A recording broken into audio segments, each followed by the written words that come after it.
Tonight, the inside story of our prisons, filmed by the prisoners themselves.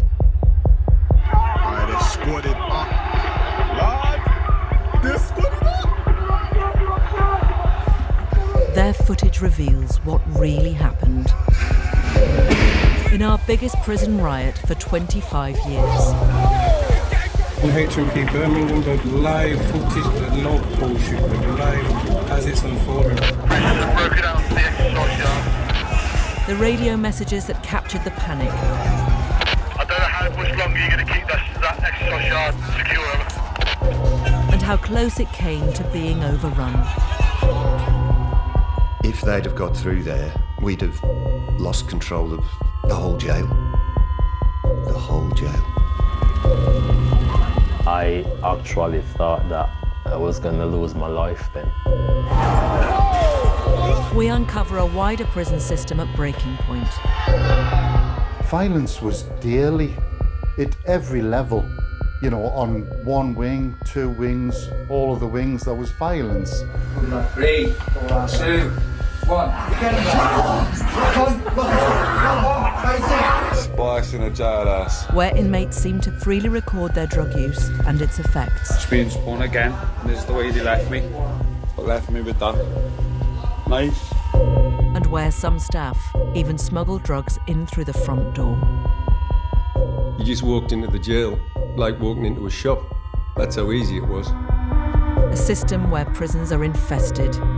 There were rats, there were cockroaches. You've got rats literally in your cell looking at you. You're looking in your cupboard and you've seen a rat looking at you. And unsafe for inmates and officers alike.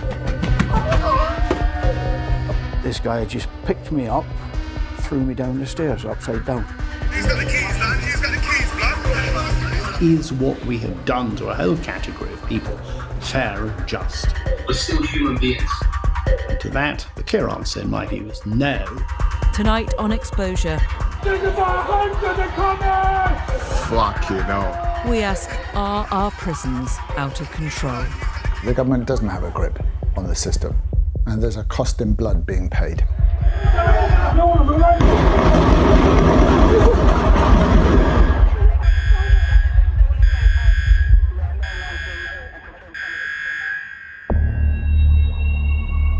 In December 2016, HMP Birmingham became the scene of Britain's worst prison riot for 25 years.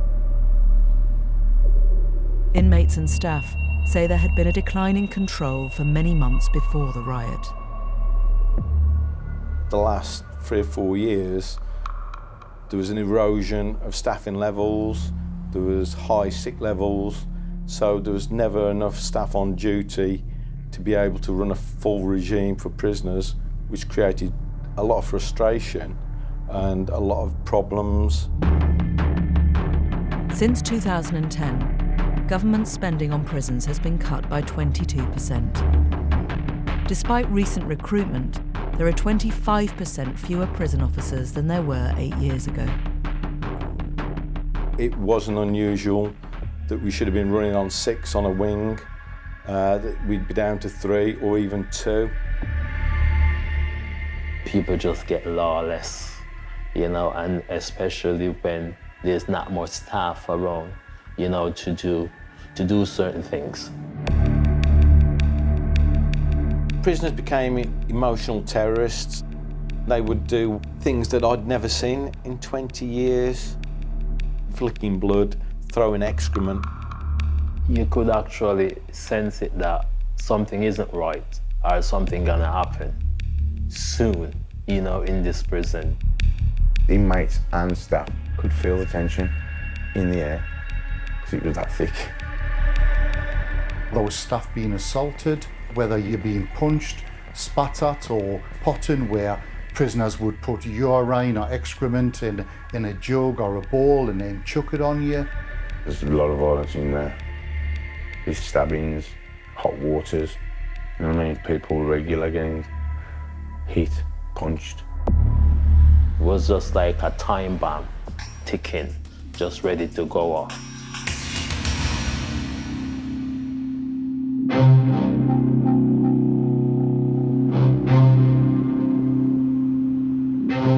All it took was a small act of protest. A prisoner who complained he hadn't been able to see the dentist jumped onto the netting and was joined by other prisoners with grievances. A senior officer came to negotiate with one of the protesters.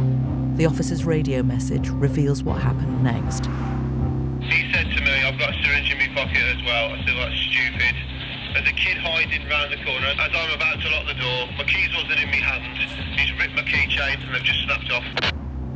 Now stolen, the senior officer's keys could give access to many areas of the prison, including doors to the outside. It was around, within seconds, literally round the jail, that yes, they had got keys, and it scared the life out of me, to be honest. Suddenly you're in massive danger, potentially life-threatening danger. As prison officers withdrew, rioters took control of 2 wings. Is there any chance we can get those 2 wings back, posed by Gold, over? That's a negative. They've got weapons, and one is saying he's got a syringe with blood in and he will stab the first member of staff that enters. Hundreds of prisoners' cells were unlocked. He's got the keys, man. He's got the keys, blood. Right, son. Control the wings. Out of control, mate. Out of control. They are out on the exercise yard of November Papa Wing, over. It's prisoners, over. Yeah, it's the prisoners, over. Everyone's else, The rioters crossed the exercise yard to 2 other wings where they unlocked more prisoners. P wing unlocked, N wing unlocked, Mike wing unlocked, and it's just the final wing is L wing. Up to 600 prisoners were now on the loose, and some of them were broadcasting live on social media. I can remember seeing hordes of prisoners running around. They sent a shockwave through the prison. It was a physical shock throughout the prison. I saw some riot police actually running away. You could see staff were genuinely scared. You could see the fear in the face from everybody. Because the potential now for you to lose the jail was as real as it was going to get. The rioters ran towards a gate which would give them access to the rest of the prison. I don't know how much longer you're going to keep that exercise yard secure. We need to get changed immediately on the outside gates on the exercise yard. That's immediate, over. If that gate was opened partially or chained and they attacked it, it wouldn't have held. It would not have held. And staff would have got slaughtered, basically. You can't have 20 staff, 30 staff containing 600 men. Just one gate kept the rioters from taking over the prison. If they'd have got through there, and it literally was that gate holding them, and if those immensely brave men and women hadn't held that, we'd have lost control of the whole jail. The whole jail. We've got quite a severe smoke coming out of November. By early evening, there were several fires both inside and outside the blocks. HMP Birmingham, but live footage, but no bullshit, but live as it's unfolding. Everything that can catch fire at that point, people setting it on fire. Prisoners have relit a fire just before N1 gate. Some inmate pulled 2 mattresses to my door and lit it. I start crying, start beating on the door for help, someone to help me, but there was no one. How could you evacuate a wing that's on fire in the middle of a riot? I actually thought that I was gonna lose my life then. I wasn't gonna be around no more. Riot control squads known as tornado teams were called in from around the country. It wasn't until 8:35 in the evening that they were able to attempt to regain control of the wings, using stun grenades. I think about 9-10 o'clock, I heard a lot of flashbangs, and I think that's when they contained me. At 10 p.m, 14 hours after the protest started, Tornado teams finally secured the jail.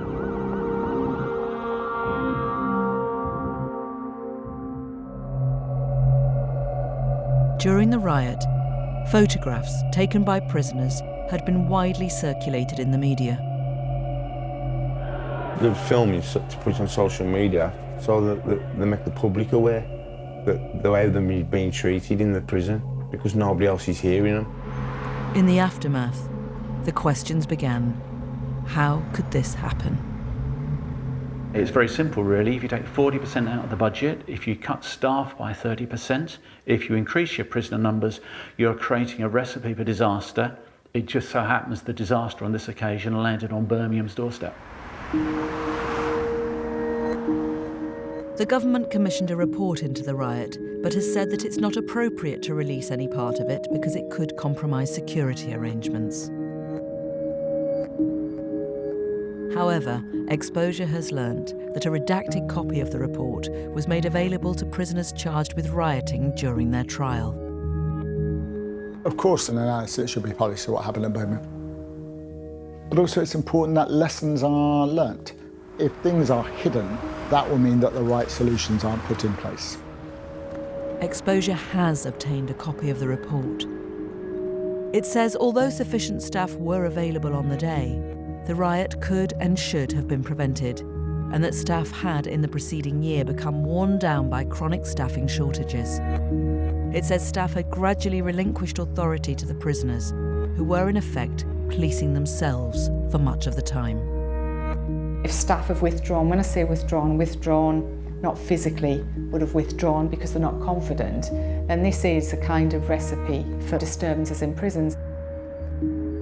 G4S, who run HMP Birmingham, told us that the riot was very challenging and said, "Our dedicated officers faced determined aggression with incredible courage, resilience and professionalism. Their brave actions helped to prevent further disruption."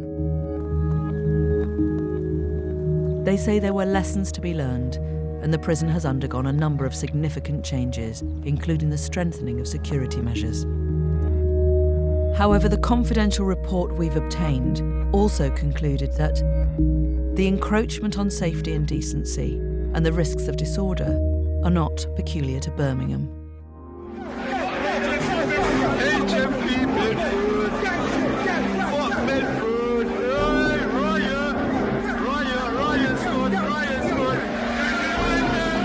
Just a month earlier, this was the scene at HMP Bedford, where rioting prisoners flooded the gangways.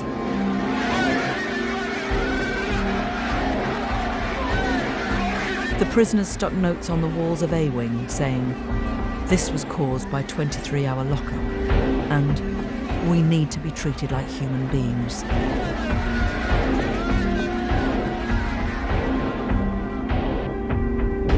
A report on HMP Bedford revealed that 1 week before the riot, just 55 officers were working at the prison, half what is needed to run a full regime.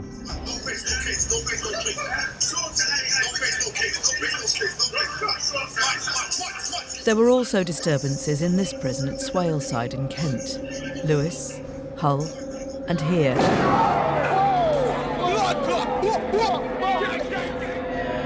At the Mount in Hertfordshire.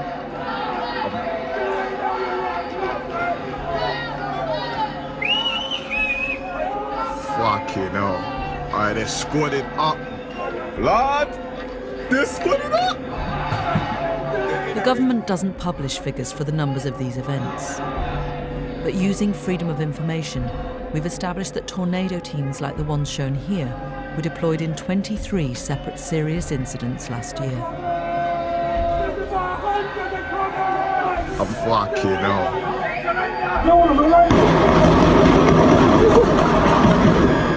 The increase in the incidence of riots is a clear indication that prisons are in a state of chaos.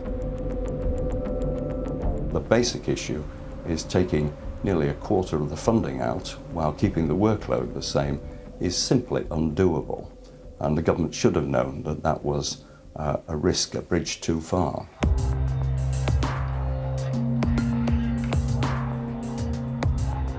One of the factors increasing widespread disorder is the prevalence of drugs, including new psychoactive substances such as spice and mamba. There's no doubt that psychoactive substances have been a destabilising factor. But the key issue here is the trade in the drugs, because you can sell a psychoactive substance in a prison for about 10 times the cost of buying it on the street.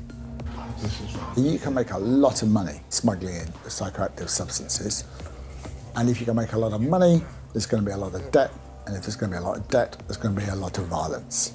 And there's no doubt that the trade in drugs is contributing to the violence in prisons. Prize. I don't think it's just one cost. The drug situation is for people just to forget about where they are. And that's what they're taking the drugs for. Just to forget about everything, because there's nothing for them. There's nothing for them. So what I'm going to do, I'm going to roll me a joint, take some spice. Boom. Forget about the whole prison. Forget about food, eating, because I'm not getting enough food. I'm out cold. No one cares about me. You don't care about me. They don't care about me. So why should I care about myself? Seen people selling all the canteen, selling clothes, trainers, selling the Sunday dinner, saying, like, if you give me this amount of spice, I'll give you my chicken dinner kind of thing. You sell anything, really, just for spice. David Gauke is the new Justice Secretary, the sixth in 8 years. He says tackling drug use in prison is part of his government's policy of what they call getting the basics right. For prisons to be effective, we must get the basics right. Getting the basics right means priority to prevent drugs, mobile phones and other contraband from getting in. I just need to mad click. Videos on social media, many of them unverified, appear to show prison drug abuse and are so prevalent that even the Secretary of State has felt the need to comment on them. A prisoner climbing into a tumble dryer in the prison laundry room. A dangerous act of humiliation. 3, 2, 1. 2 naked prisoners believing they are dogs with makeshift muzzles and leads around their necks, barking at and fighting each other. Big lungs, big lungs, big lungs, big lungs. What, man? Inmates sometimes find it funny to see how, like, inmate reacting after they take the drugs and that. But afterwards, they realize that this is not something for us to take lightly. You know, people is dying from it, and this is the reality about, you know, this mamba, spice, or what they call it. It's pretty easy to get hold of spice, weed, heroin, gear, anything. Prison. Spice in a jailhouse. Videos of people on drugs in prison going onto social media is just a class case of the prison have lost control. He's got this in the bag. He's got this in the bag. They use lab rats, like, or mamba challenges they give to people. So that they try it, see if it's any good. If it is, them on the floor, doing all the business, they get filmed. You know what I mean? They get laughed at. And then the drugs, like, good for them, then they'll sell it. It's a bomb. This video appears to show the humiliation of one drugged prisoner, making him think an apple is a bomb. Whoa! The bomb! The bomb!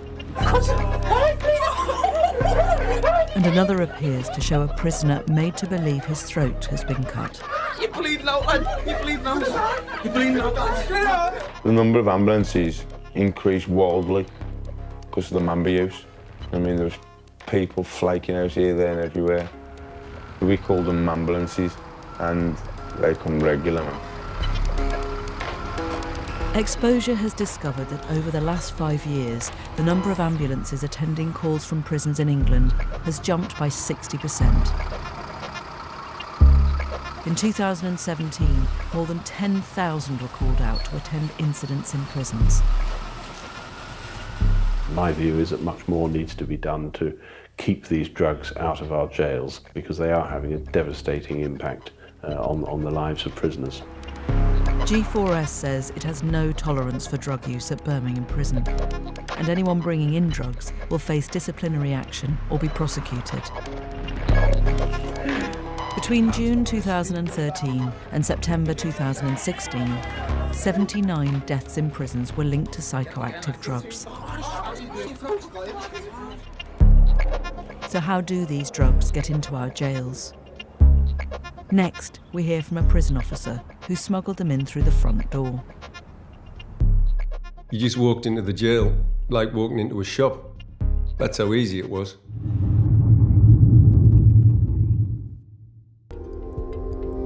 $225 kilograms of illicit drugs were recovered from prisons in England and Wales in 2016. So how do they get in? Sometimes it's just simply that packages are being thrown over the walls. Sometimes we've heard about drones being used to bring drugs in.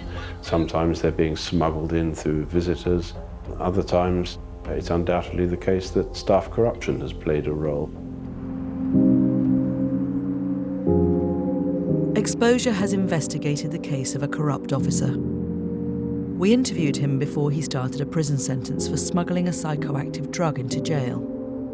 He's asked us to protect his identity, so we aren't naming the prison where he worked, and his words are spoken by an actor. I've got to make it clear about myself. I've done the crime and I accept everything about it. I'm ashamed to know that all the experience I've got, I still allowed myself to be put in this position. Before he joined the prison service, this officer had a history of addiction and a criminal record. But the prison service did not pick this up until 6 years later. The management came round and said that everyone had to be re-vetted for the job. After working at the prison for 6 years, I was sacked. After he was dismissed by Serco, the company running the prison, the officer appealed and the prison service reinstated him. He says that he was then intimidated by prisoners. If they saw someone who was vulnerable, they'd jump on them. And I was one of those people. I was vulnerable. You've got new, naive, vulnerable staff coming into prison who are ripe for corruption. And the reward package isn't as good as it used to be for prison officers. So they could be vulnerable to being corrupted. Criminals paid the officers several £1,000s to smuggle drugs into the prison.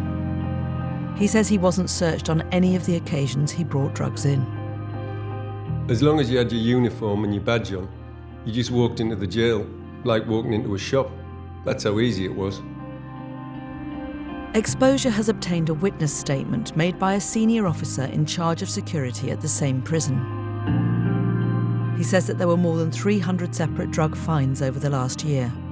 He also says, with specific regard to staff who choose to bring drugs into the prison, they are not likely to be strip searched and are likely to choose means such as hiding drugs in their own clothing. I mean, clearly if staff know they're not going to be searched, that increases the risk they'll be tempted to bring something in that they shouldn't. And one of the ways you prevent it is you have searches, you have them regularly, and you have them at unpredictable times. The security officer's statement also says, staff searches are currently randomly conducted, but opportunity still exists for staff to smuggle items in, and there is the potential for significant financial gain. Anyone who worked at the prison, not just officers, they could take the gamble and just walk in with anything. The officer was never caught in the act of smuggling drugs, but when an informant tipped off staff, he was questioned and admitted what he'd done. He says staff who are compromised need to be helped. We know staff bring contraband into prisons. I should imagine within the prison service there are a few hundred people that are being conditioned, even already brought drugs in, and they don't know what to do. If you had an amnesty, and said to everybody that's in trouble, "You come forwards and we'll help you out of here." I believe that would halve the drugs that they are in prison at the minute. The prison's inspectorate said that in the jail where he worked, drugs, particularly spice, were readily available, and that measures to reduce the supply of drugs there were inadequate. The company that runs the prison, Serco, told us, Serco is working hard to detect and stop the illegal smuggling of contraband into the prison using a mix of new technology, personal searches and dogs. We're having increased success in doing so, and we will always work with the police to bring a prosecution. The Ministry of Justice said they couldn't give us figures for the number of prison officers convicted of smuggling contraband into prison in the last 5 years. I think there is something about the fact, obviously, that what happens in prisons is by definition behind the wall and is out of public view. Let's be honest, the plight of prisoners isn't necessarily at the top list of the public's concerns. Getting the basics right means creating prisons that are decent, with clean wings and humane living conditions. Peter Clarke recently asked the government to take action over the conditions he found at HMP Liverpool. People were being held in utterly appalling and unacceptable conditions, and there didn't seem to be any plan in place to improve this. Cells were filthy, they were damp, they were dark, lavatories were blocked, there were rats, there were cockroaches. When the lights went out at night, the cockroaches came in underneath the cell door, came up through the drains, the plug holes. There'd be several trapped in the sink or dead in the toilet. The same goes for the rats. You've got rats literally in your cell looking at you. You're looking in your clothes cupboard and you've seen a rat looking at you. Like, wow, what am I supposed to do next? You've got damp conditions. You've got horrendous conditions to live in. But you've got to make that your home. Critics say the lack of investment also impacts on the rate of reoffending, which costs an estimated £15 billion a year. Nearly half of adults are reconvicted within 1 year of release. We send people to prison as punishment, not for punishment. If we treat people in a degrading and humiliating way while they're in prison, we know that doesn't make them better, that makes them worse. What we ought to be saying to prisoners is, look, you can be a different person. You have to stop seeing yourself certainly as a criminal, but start seeing yourself as a citizen who can put something back into society. You don't do that if you keep people in conditions you wouldn't keep a dog in. Controlling drug use and improving prison conditions are two of the basics that critics say the government needs to get right. But there is another: controlling violence. Getting the basics right means creating prisons that are safe, free from violence, intimidation and self-harm. Violence in our prisons is at record levels. Last year, there were more than 20,000 assaults on prisoners, a record high and up 9% on the year before. Let him get it. I'm on a beach, yeah? Shut up, I'm stabbing you. Also, there were more than 7,000 assaults on staff, 22% up on the previous year. The increase in assaults are the key things that are making prisons very difficult to run, worse for prisoners, dangerous for staff. Get ready to hold it. Assaults between prisoners, prisoner-on-prisoner assaults, have about doubled since 2010. Assaults on staff have tripled, and actually, because there are less staff, the risk for staff has quadrupled, gone up 4 times. That's an incredible increase. And because the risk of staff being assaulted is high, that makes staff very wary of confronting prisoners. Bradley Newton worked as a prison officer for 27 years at HMP Cardiff. He says that after staffing cuts in 2010, the atmosphere in prison changed. You could feel the tension every day that hadn't been there before. The noise level was rising. In April 2016, he was working on a fourth-floor landing when he challenged a prisoner who was new to the wing and had taken another prisoner's lunch. He was like 6'6", solid, very, very strong. And the next minute, this guy had just picked me up while I've got the lock on him, threw me down the stairs, upside down. Seemingly, I hit the back left-hand side of my head on the metal kickboard. It's like a metal skirting board about 5 inches high.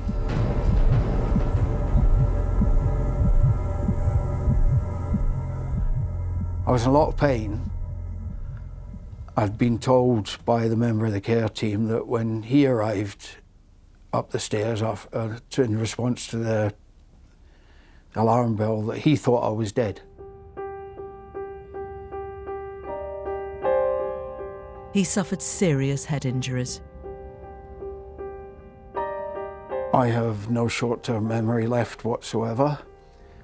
I suffer from violent headaches more or less every day, sometimes 2-3 days on the trot. I have vivid, horrible nightmares where I'm fighting in my sleep all the time. I've actually hit my partner twice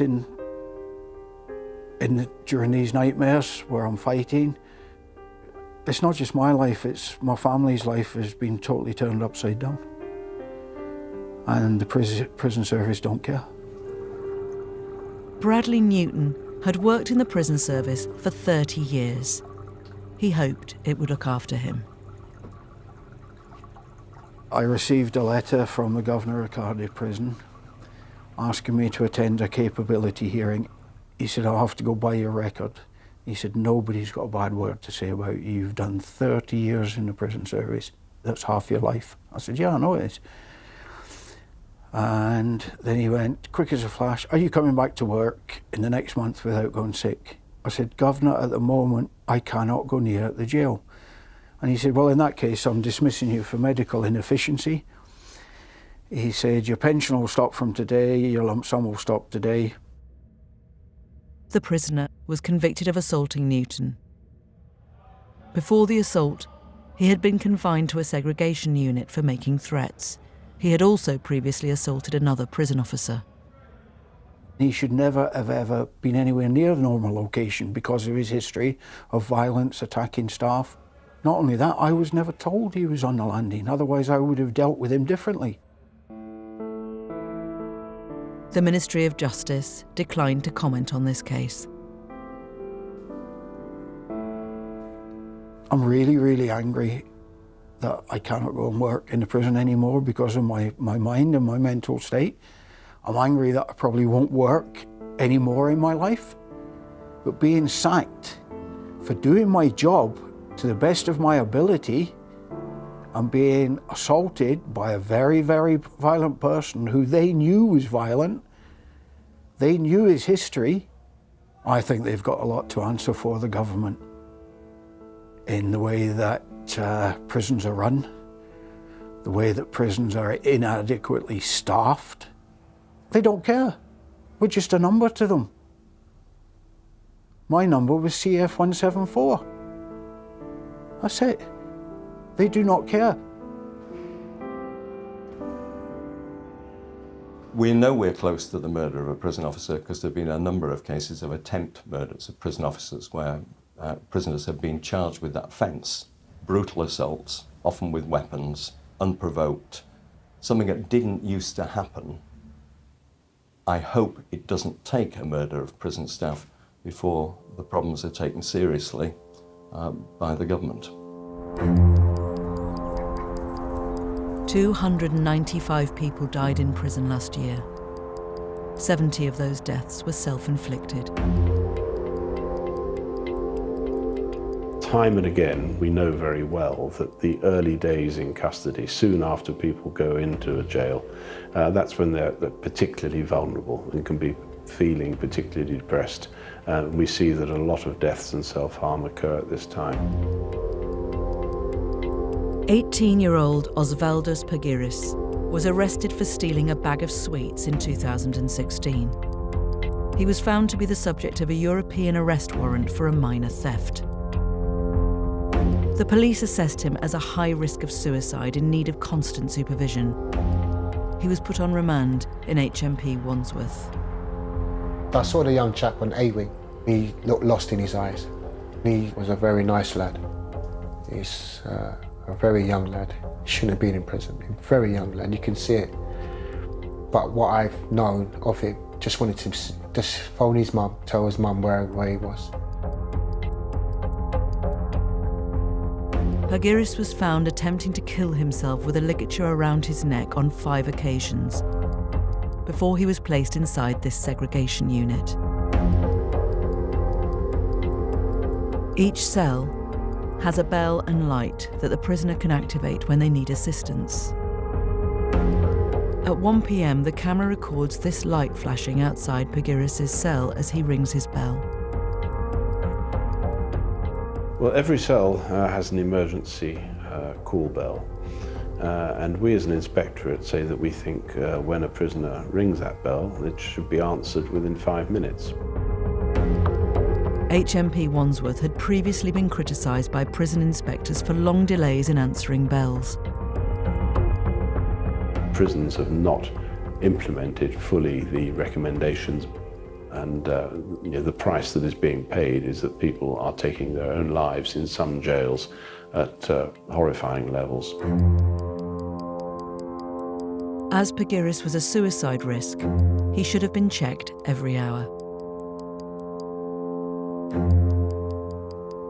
But for 15 minutes after he first rang his bell, this officer stayed in her office on the segregation wing, apparently watching television. She says that the bell was quiet and she didn't hear it. At other times, I've seen with my own eyes bells ringing on wings and significant numbers of prison officers in the wing office not responding to them. The officer goes with a colleague to the cell next door to Pagiris, but appears not to notice the flashing light outside his cell. It's possible to see that where tragedies have occurred and people have been found to have taken their own life in a cell, that actually they had been ringing their bell and it had gone unanswered before their death occurred.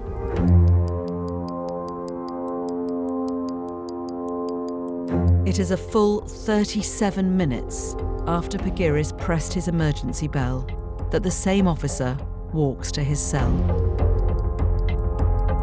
When she finally gets there, she finds that he has a ligature around his neck.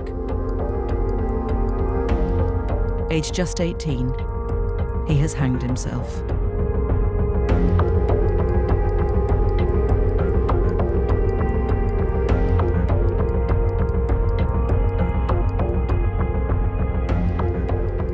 He was a nice lad. He just wanted to fit in. That's all he could have done. He was trying to fit in. And then next minute I know he was gone. There were 10 self-inflicted deaths in HMP Wandsworth alone between 2014 and 2016. What really concerns us is when we find that there are repeated instances of suicide in particular jails. The Ministry of Justice declined to comment on this case. Coming up, prisons are full, yet some prisoners who have served their minimum sentence still have no idea when they will be released. My name is Michael Presley. I got given a 2-year, 9-month sentence, and yet I've doubled that, more so.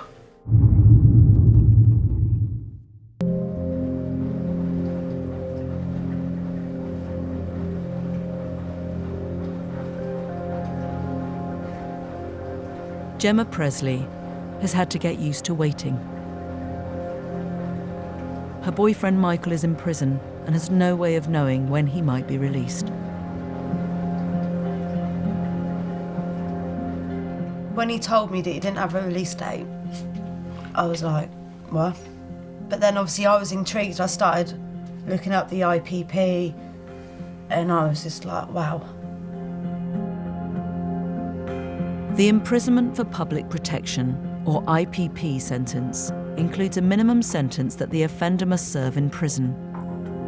Once that expires, offenders have to stay in jail indefinitely until they can convince the parole board they no longer pose a risk. To him, every day's the same day. He can't picture a future. To him, everyday life is locked behind his door. Out for a few hours, locked again, new day.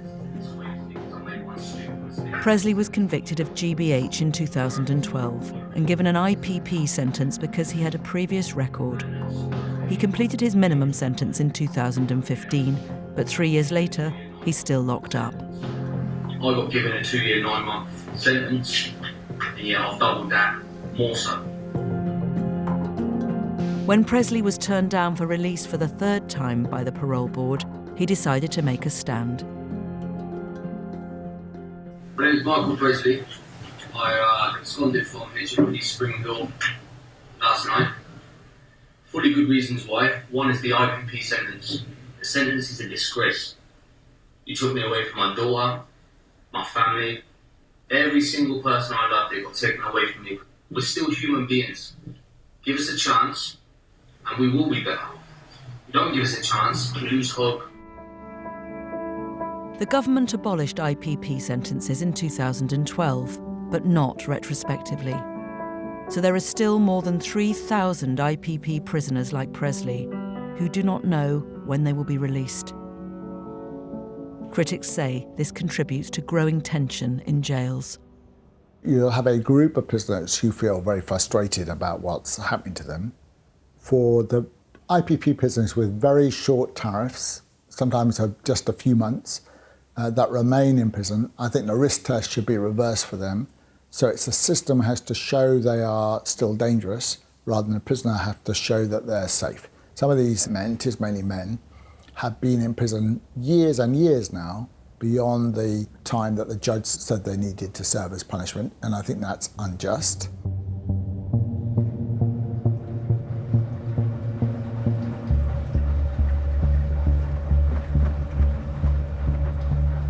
Presley is now back in prison, but he is allowed to call Gemma for a few minutes a day. Well, your video, obviously, that was a good thing to do because you got your voice out. There's a new Justice Secretary, David Cork. He needs to do something about it. He's the person that can do it. I've written to him. He has not replied. By serving your sentence and conforming to the rules, you are repaying your debt to society. If you do that, you will find that the state and the prison system backing you up. I think it's very difficult to see that the government will be prepared to do anything. Their indications to date have been no, they don't want to. I hope they will change their minds. I think you have to go back and ask yourself the question, with the benefit of hindsight, is what we have done to a whole category of people fair and just? And to that, the clear answer, in my view, is no. HMP Dovegate. Daniel Sayce has been a prisoner here since last November, but he has spent a lot longer in jail because he is an IPP prisoner. In 2006, at the age of 18, Daniel Sayce was convicted of stealing £1.55 and threatening another victim with a broken bottle. He was given an IPP sentence because of his previous convictions. His minimum sentence was 14.5 months. But the indeterminate part of his sentence has kept him in prison for 12 years. He is now 30. Today, Daniel Sayce is calling a lawyer from prison. Mentally, no light end of the tunnel, just trapped, frustrated, angry at the system, and no one's like looking into my case properly and just not taking nothing on board what I'm saying. That's how I feel on it every day.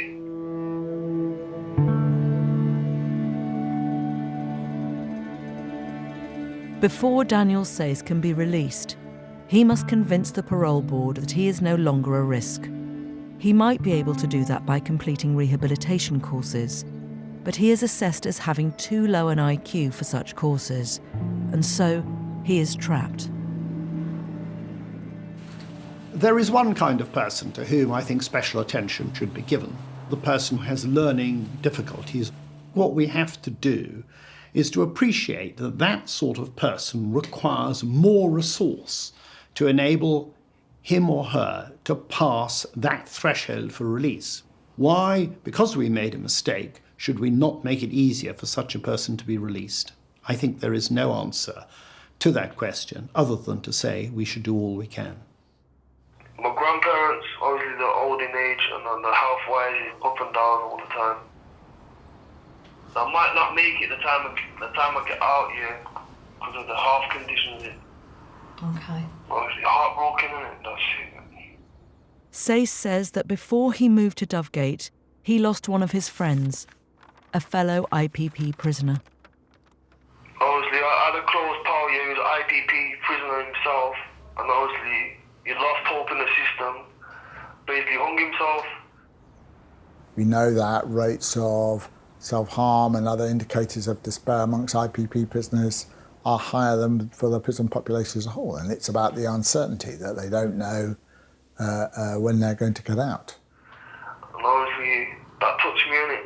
Obviously, the system don't really care, innit? They don't care about IPP prisoners and that. The sentence was a mistake, and therefore it is important that the government seriously looks again at finding a way of putting right the mistake that we made in 2003 and which has had such a profound adverse effect on so many people.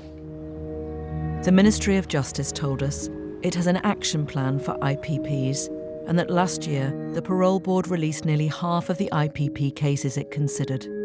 The Ministry also told us prisons should be safe places where criminals can reform, and our dedicated prison officers do a fantastic job in often difficult circumstances. But clearly there are challenges that the system and individual prisons face, which is why the government is taking firm action.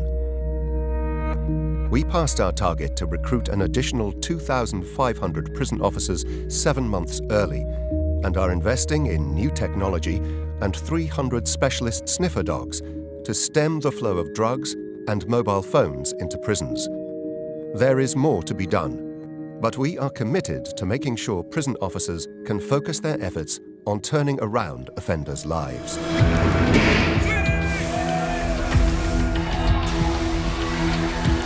HMP Birmingham, but live footage.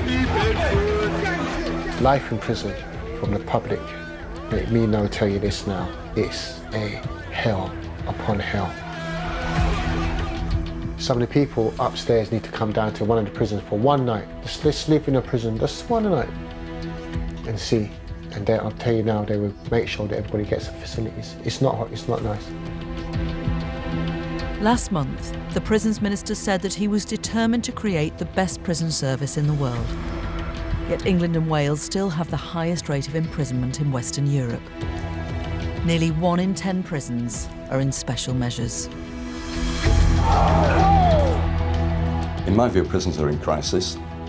Violence continues to increase.